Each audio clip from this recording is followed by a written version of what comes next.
പഞ്ചാരക്കൊല്ലി വിടാതെ നരഭോജി കടുവ പിടികൂടാൻ പോയ ദൗത്യ സംഘത്തെ നരഭോജി കടുവ ആക്രമിച്ചു. ഷീൽഡ് കൊണ്ട് ആക്രമണം തടഞ്ഞ RRT സംഘം ജയസൂര്യ മാനന്തവാടി മെഡിക്കൽ കോളേജിൽ ചികിത്സയിലാണ്.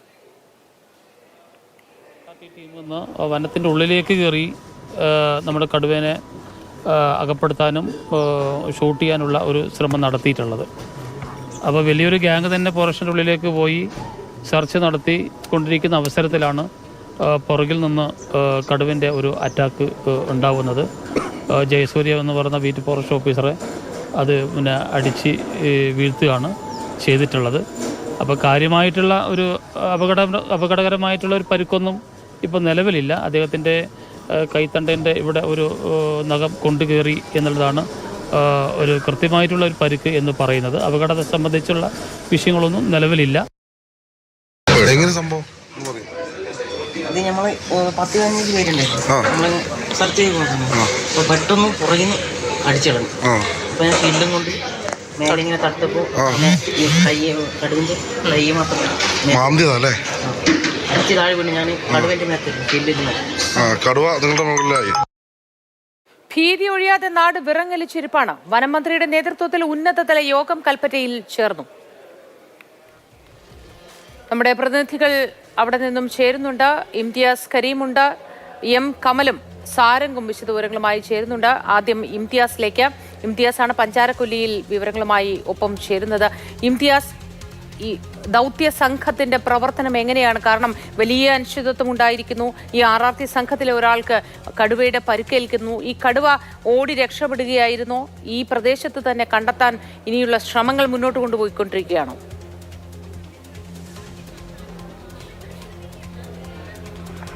മോത്തി, ദൗത്യ സംഘം ഇപ്പോൾ പുതിയൊരു ആക്ഷൻ പ്ലാൻ ഉണ്ടാക്കി മുന്നോട്ട് പോവുക എന്നുള്ളതാണ് അവരുടെ മുൻപിൽ ഉള്ള ഏറ്റവും പ്രധാനപ്പെട്ട ഒരു കടമ്പ എന്ന് പറയുന്നത്.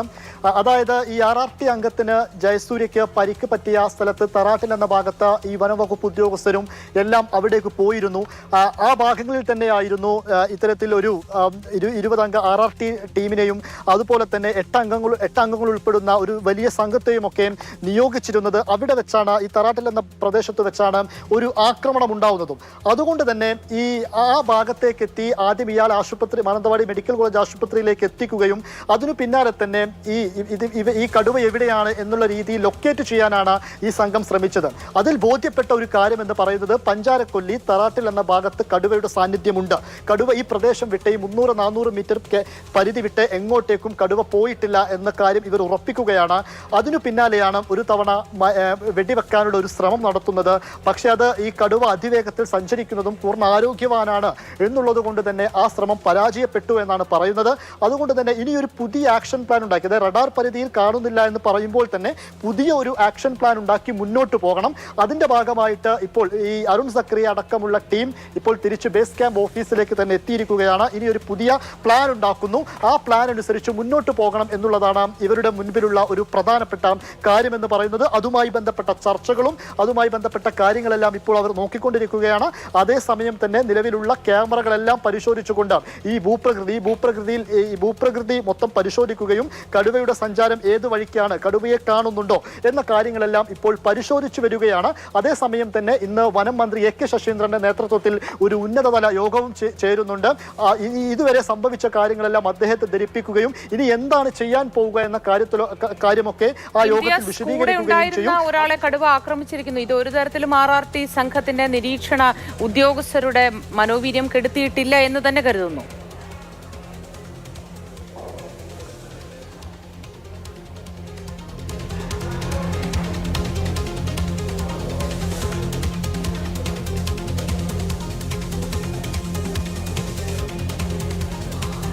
കണ്ടത് ആ സമയത്തെല്ലാം ഇവർ പറഞ്ഞു കടുവയെ ഏതു വിധേനയും പിടികൂടാം, ആ പിടികൂടാനുള്ള ദൗത്യവും കടുവയെ പിടികൂടാനുള്ള ദൗത്യവുമായിട്ടാണ് മുന്നോട്ട് പോകുന്നത് എന്ന കാര്യം തന്നെയായിരുന്നു അവർ നമ്മളോട് പറഞ്ഞിരുന്നത്.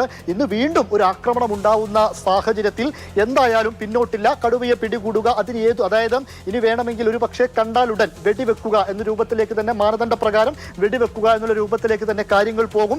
അതുമായി ബന്ധപ്പെട്ട ചർച്ചകളടക്കം യോഗങ്ങളടക്കമാണ് ഇപ്പോൾ നടക്കുന്നത്. അതിലൊക്കെ തന്നെ ഒരു തീരുമാനമുണ്ടാക്കുകയും ആക്ഷൻ പ്ലാനുമായിട്ട് മുന്നോട്ട് പോവുകയും ചെയ്യും.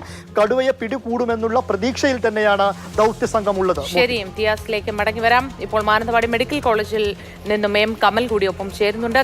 കമൽ, മെഡിക്കൽ കോളേജിൽ പരിക്കേറ്റ് ചികിത്സയിലുള്ള ഉദ്യോഗസ്ഥന്റെ ആരോഗ്യം എങ്ങനെയുണ്ട് ഇപ്പോൾ? വിശദാംശങ്ങൾ എന്തൊക്കെയാണ്?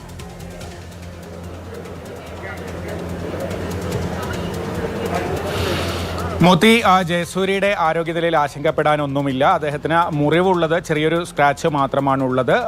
കൂടുതൽ അകത്ത് എന്തെങ്കിലും കൈക്കുള്ളിൽ മസിലുകൾക്കോ മറ്റോ പരിക്കുണ്ടോ എന്നറിയാൻ എക്സ്റേ എടുക്കുന്നുണ്ട്.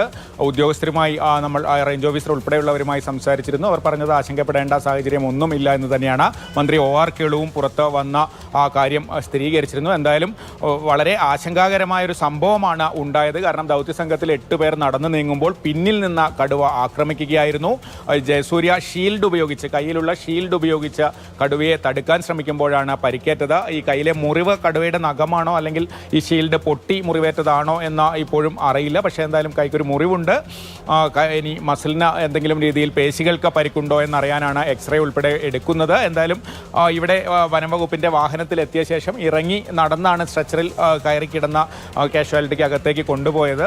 സംസാരിക്കുന്നൊക്കെയുണ്ട്, വേറെ ബുദ്ധിമുട്ടുകളൊന്നും ഇല്ല. എന്തായാലും വലിയ അഭ്യൂഹങ്ങളൊക്കെ പരന്ന വലിയ ആശങ്കയുണ്ടാക്കിയിരുന്നു. പ്രദേശത്തും വയനാട്ടിൽ ആകെയും വലിയ ആശങ്ക ഉണ്ടാക്കിയിരുന്നു. ആ സമയത്ത് എന്താണ് കാട്ടിനുള്ളിൽ സംഭവിച്ചതെന്ന് നമുക്ക് അറിയാത്തൊരു സാഹചര്യം ഉണ്ടായിരുന്നു. പക്ഷേ എന്തായാലും വളരെ ആശ്വാസകരമായ കാര്യങ്ങളാണ് പിന്നീട് വ്യക്തമായത്. എന്തായാലും പക്ഷേ ഈ സംഘത്തിന് നേരെ കടുവയുടെ ഒരു ആക്രമണം ഉണ്ടായി എന്നുള്ളത് ഇനിയുള്ള ദൗത്യത്തിനൊക്കെ വലിയ ആശങ്കയുണ്ടാക്കുന്നതാണ്. പക്ഷേ കൃത്യമായ ഒരു ആക്ഷൻ പ്ലാനോട് കൂടി ആയിരിക്കും ഇനി ദൗത്യസംഘം മുന്നോട്ട് പോവുക. ശരി കമൽ, സാരംഗ് ഇപ്പോൾ ബേസ് ക്യാമ്പിൽ നിന്നും ഒപ്പം ചേരുന്നു. സാരംഗ്, ബേസ് ക്യാമ്പിൽ നിന്ന് നൽകാൻ കഴിയുന്ന ഏറ്റവും പുതിയ വിവരങ്ങൾ എന്താണ്? ഇന്ന് രാവിലെ SHO അഗസ്റ്റിൻ പറഞ്ഞിരുന്നു എല്ലാ മാധ്യമ പ്രവർത്തനവും ഈ ഗേറ്റിന് പുറത്താണ്, ഇനി മുതൽ അകത്തേക്ക് കയറ്റില്ല തുടങ്ങി വലിയ പ്രഖ്യാപനങ്ങളൊക്കെ രാവിലെ നടത്തിയിരുന്നു.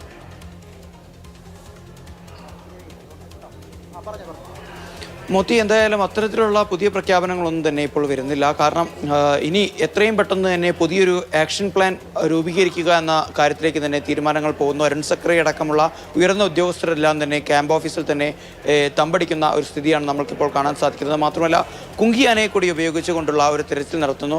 തറാട്ടിൽ ഭാഗം തൊട്ട് മുകളിലേക്ക് പ്രിയദർശിനി എസ്റ്റേറ്റിൻ്റെ മുകളിലേക്കുള്ള വനാന്തർ ഭാഗങ്ങളിലേക്ക് പോലും പരിശോധന നടത്തുന്നതിന് തക്കതായ സംവിധാനങ്ങൾ ഉപയോഗിക്കാനുള്ള ഒരു പ്ലാനിലേക്കാണ് ഇപ്പോൾ നിലവിൽ ഉദ്യോഗസ്ഥർ എത്തിയിരിക്കുന്നത് എന്നാണ് നമുക്ക് മനസ്സിലാക്കാൻ സാധിക്കുന്നത്.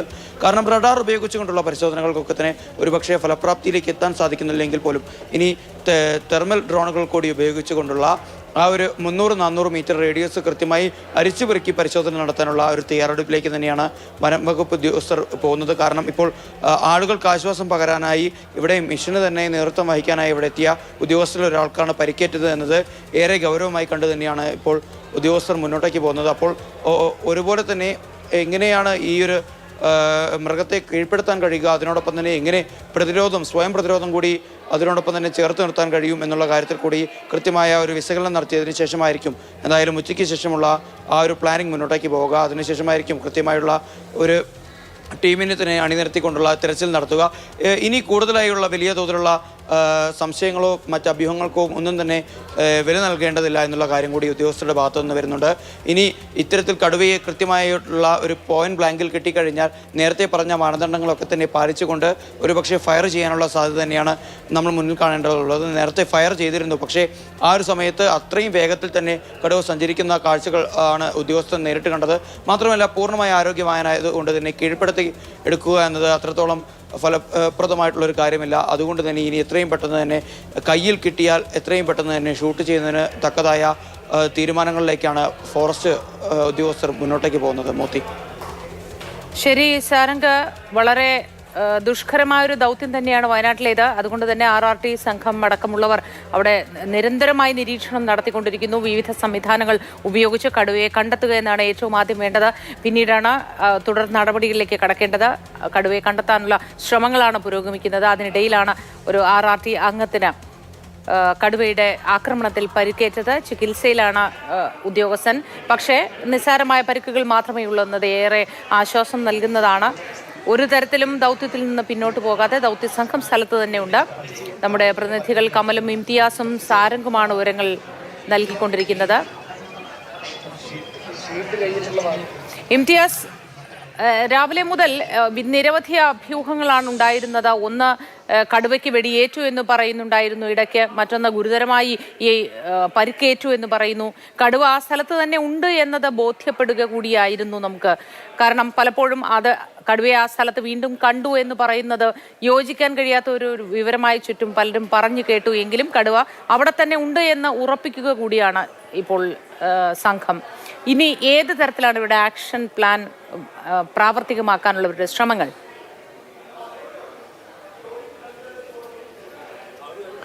മോത്തി, തീർച്ചയായിട്ടും അത് ഇന്നലെ മുതൽ തന്നെ ഇത്രയും ഗൗരവപ്പെട്ട കാര്യങ്ങൾ നടക്കുമ്പോൾ ഗൗരവത്തിലുള്ള തീരുമാനങ്ങളെടുത്ത് മുന്നോട്ട് ഒരു ഉദ്യോഗസ്ഥ സംഘം മുന്നോട്ട് പോകുമ്പോൾ തന്നെ പല രീതിയിലുള്ള അഭ്യൂഹങ്ങൾ പരത്താൻ ചിലരൊക്കെ ശ്രമിച്ചിട്ടുണ്ടായിരുന്നു. അതായത് പക്ഷേ ഇന്നിപ്പോൾ ഇന്ന് വരെ ഇത്തരത്തിൽ ഒരാൾക്ക് RRT അംഗത്തിന് പരിക്ക് പറ്റിയ സമയത്ത് പോലും അത് ഗുരുതരമായ പരിക്കാണ് എന്നൊക്കെ ചില ഭാഗങ്ങളിൽ നിന്ന് പലരും പറഞ്ഞു. പക്ഷെ അദ്ദേഹത്തിന് നിസ്സാരമായ പരിക്കേ ഉണ്ടായിരുന്നുള്ളൂ. ആ രീതിയിലൊക്കെ ജനങ്ങളെ വലിയ ആശങ്കയിലേക്ക് ആക്കുന്ന സാഹചര്യങ്ങളിൽ നിന്ന് എല്ലാവരും പിന്മാറണമെന്നാണ് ഈ ഘട്ടത്തിൽ പറയാനുള്ളത്. കാരണം അത്തരത്തിലുള്ള ആശങ്ക പരത്തുന്ന വാർത്തകൾ കൊണ്ടൊന്നും ഒരു പ്രയോജനവുമില്ല എന്നതാണ് കാര്യം. എന്തായാലും ഇപ്പോൾ ഈ അരുൺ സക്കറിയുടെ നേതൃത്വത്തിലുള്ള ഒരു സംഘം ഇപ്പോൾ ഒരു ആക്ഷൻ പ്ലാൻ തയ്യാറാക്കുന്നു എന്ന് തന്നെ വേണം മനസ്സിലാക്കാൻ. അതിനായി ബേസ് ക്യാമ്പിൽ തന്നെ ഈ ടീമെല്ലാം തന്നെ അവിടെ സജ്ജമാണ്. നേരത്തെ അദ്ദേഹത്തോട് സംസാരിച്ചപ്പോൾ പോലും അദ്ദേഹം പറഞ്ഞത് കടുവയെ നമുക്ക് ഏതു വിധേനയും പിടികൂടണം, അതിനുവേണ്ടി ഏതായാലും ഏറെ ഗൗരവകരമായ ഒരു സാഹചര്യമാണ് ഉടലെടുത്തിട്ടുള്ളത്. വയനാട് മാനന്തവാടിയിൽ പഞ്ചാരക്കൊല്ലി മേഖലയിൽ നരഭോജി കടുവയ്ക്കായുള്ള തിരച്ചിൽ അവിടെ പുതിയ ആക്ഷൻ പ്ലാനോടുകൂടി മുന്നോട്ട് കൊണ്ടുപോകാനാണ് പദ്ധതി.